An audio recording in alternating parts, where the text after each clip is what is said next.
So an agency or freelancer is requesting access to your Google Ads account.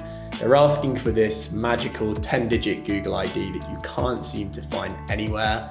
We've had this problem time and time again with clients, and so I'm going to make this video once for my clients and for the people on YouTube, so you are able to find your 10-digit Google ID without any problems. It's very, very, very simple.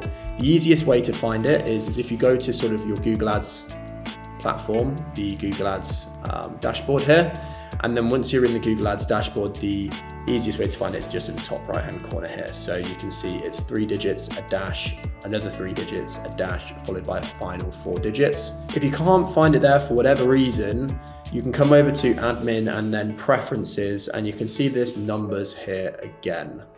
It should also be on all of your official billing documents from Google. So if you can't find it in any of these two places, or for whatever reason you've lost access to your Google Ads account, you will be able to find it in that billing documents. That's how you grant access. So essentially you will give that to your agency, and then they will log into their MCC and request access to the sub account through the MCC, which will then be sent to the admin's email.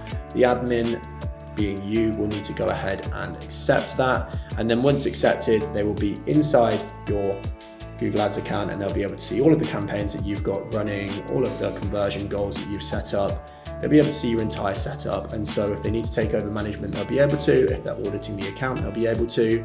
Ultimately, that's how to give access. And if you have any more questions, drop them in the comments below. If not, subscribe. There'll be more videos on the way every week.